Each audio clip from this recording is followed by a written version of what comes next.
राइना बचपन से ही खूब सुंदर थी। उसके लंबे लंबे घुघराले बाल से हमेशा उसका चेहरा ढका रहता। अरे भूतनी बनकर घूमती रहती है, चल तेरे बाल कटवा दूं। अच्छा, क्यों भला? स्कूल में तो सारा वक्त बांधकर घूमना पड़ता था। अब तो मैं कॉलेज जाऊंगी और बाल खोलकर घूमूंगी। हाँ।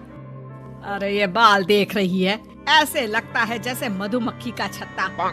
खैर, घने घने घुंघराले बालों से राइना सुंदर तो लगती, लेकिन उसे संभालना उसके लिए बड़ा काम था। माँ, अरे माँ, शैम्पू खत्म हो गया है। इस बार वो वाला लाना ना, जो घुंघराले बालों को और बाउंसी बनाता है। माँ ले आना, हाँ जरूर से। कल मेरा कॉलेज का पहला दिन है, मैं चाहती हूँ सब मुझे देखकर जले।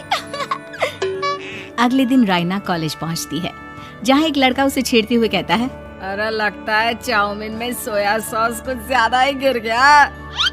अरे मुझे तो चेहरा दिख ही नहीं रहा। लड़कियां भी राइना का मजाक उड़ाती है। अरे यार, ये कंगना की कॉपी करके कौन आया है? लोकल कंगना, और कौन?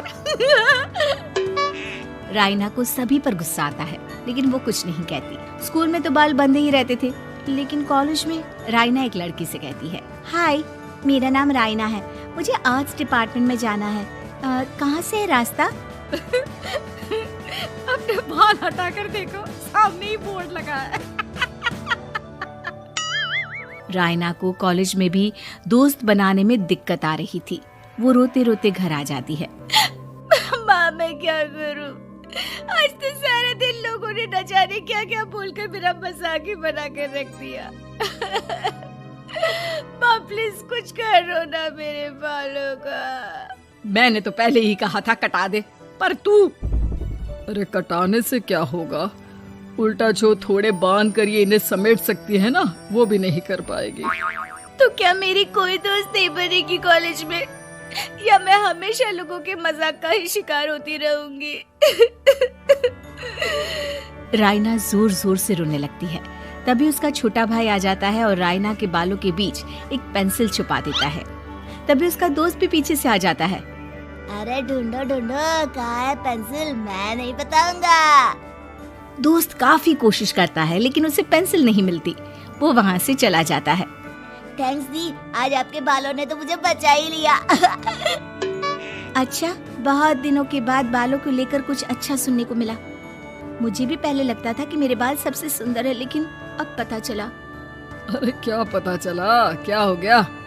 देख, किसी भी चीज के ना दो पहलू होते हैं, या तो तुम बालों से ही लोगों का मन जीतो, या फिर रोते रहो। अब ऐसे घने बाल तो तुम्हें भगवान ने दिए हैं। राइना को पिता की बात समझ में आ जाती है। वो सोच लेती है कि जिन बालों के कारण वो कॉलेज में एक भी दोस्त नहीं बना पा रही है, उन्हीं बालों से वो दोस्तों की लाइन लगवा देगी। अगले दिन कॉलेज में डेस्क में राइना बालों को आगे कर लेती है और लोगों को लगता है कि राइना का चेहरा पीछे है, लेकिन राइना घने घुंघराले बालों को हटाकर हंसने लगती है। देखा मेरे बालों का कमाल, इससे मेरा चेहरा भी नहीं दिखता और मैं चलती क्लास में सो भी सकती हूँ। सभी राइना को देखकर हंसने लगते हैं। क्लास में परीक्षा चल रही होती है, तो राइना अपने बालों में चीटिंग के पेपर छुपा छुपा कर आसपास के बच्चों की मदद भी कर देती है, जिसके बाद से तो राइना क्लास की हीरोइन बन जाती है। वाह राइना, तेरे बाल तो बहुत कमाल के हैं। मैं तो इन्हीं के कारण पास हो गई। और पता है, मैं तो अपने काम का सामान राइना के बालों के बीच में ही फंसा देती हूँ। जैसे जैसे काम होता है वैसे वैसे इस्तेमाल करती हूँ। अब तो क्लास में हर कोई राइना के साथ बैठने की जिद करता। राइना में इसे लेकर घमंड आ जाता है। उसे लगता है कि वही क्लास की सबसे डिमांडिंग लड़की है। फिर एक दिन, मैं इस कॉलेज में नई नई आई हूँ, क्या आप मेरी दोस्त बनेंगी? मैं? ओह सॉरी, मैं इस क्लास की सबसे डिमांडिंग लड़की हूँ। हर कोई मेरे साथ ही रहना चाहता है। एक काम करो ना, वो पीछे की सीट दिख रही है, जाओ जाकर वहीं बैठ जाओ।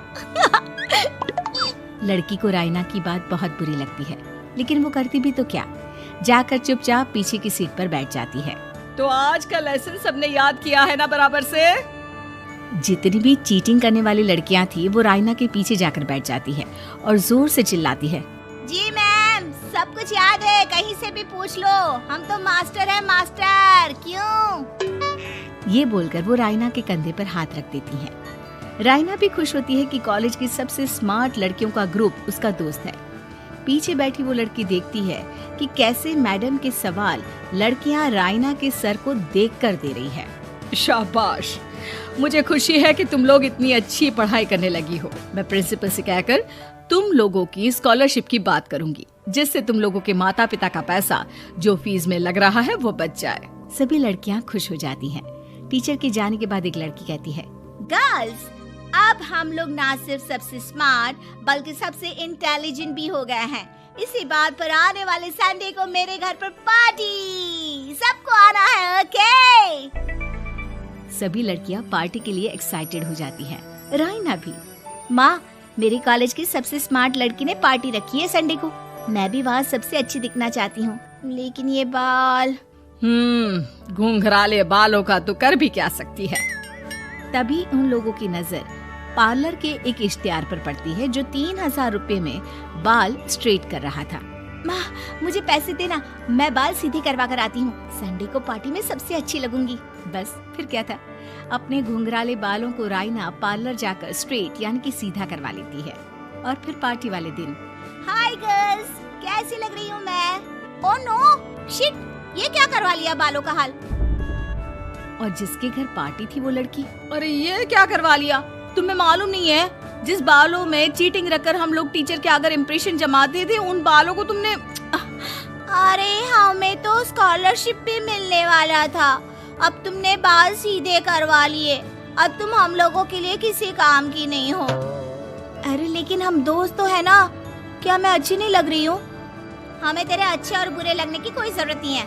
हम लोगों को तेरे बालों से फायदा था, अब वो नहीं है तो हम तेरे दोस्त भी नहीं है। जाकर बाल वापस घुंघराले करके आ, तभी तुम लोगों की दोस्त बन सकती है। रायना रोते रोते घर आती है और माँ को सारी बात बता देती है।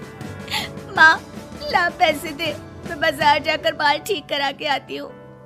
लेकिन माँ, मुझे ये बाल बहुत अच्छे लग रहे हैं, काश ये बाल मैं पहले ही सीधे करवा लेती। देख बेटा, पैसे तो मैं तुझे दे दूं, लेकिन वैसे बाल करके तू फिर ऐसे दोस्त बनाएगी जो तेरे साथ मतलब के लिए जुड़े हैं। लेकिन इन बालों में तू ऐसे दोस्त बनाएगी जो तेरे साथ जीवन भर का साथ निभाएंगे। रायना को माँ की बात समझ में आ जाती है।